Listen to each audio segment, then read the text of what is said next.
dump over down the driveway again. I'll get the ice up. Yep. That's how I treat calcium. I'm gonna throw a little bit more calcium down before I go into the night.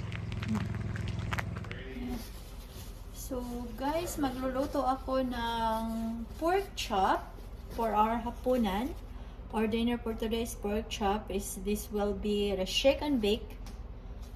Gawin ko siyang shake and bake. Ito ang gamitin ko na shake and bake.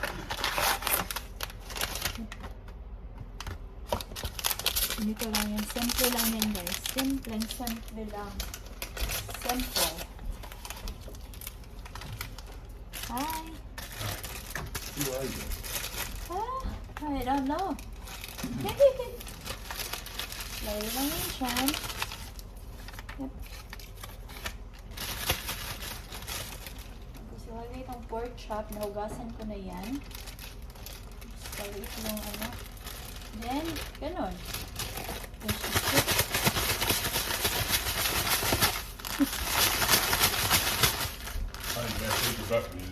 I know, it's shaking. Shaky.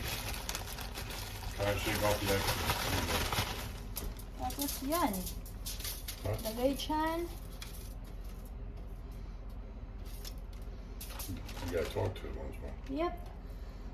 Sticky, sticky. Those are good size, aren't Yeah, it is. Right there.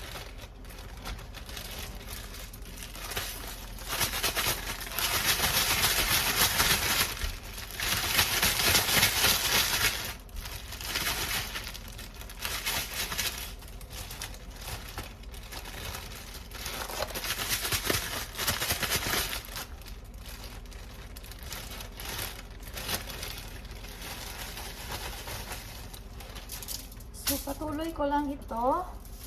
I just continue this and then I'll be right back after this. Ito na yung isa, nakatapos ko ng tatlo. So, this one additional. May tatlo pa akong naiwan. So, gawin na naman natin ito. I-bake ko lang ito siya. I-bake. And then, ang partner nito is kaning mashed potato. Yan.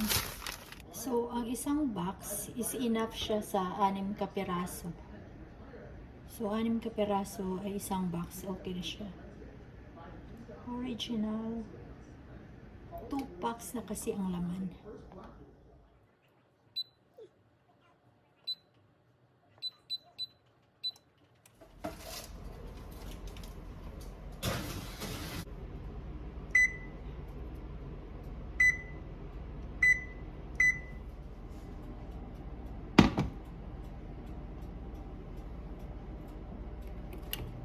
This one, ito yung potato natin. Ihanda na. Gawin natin yan.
Oh, really? With the door closed. Please, You have to, you know that, because he doesn't know what to do, babe, until you get his coffee and his sandwiches. Ain't that fucking hot? What is this? I still can't believe this pork chops is that big.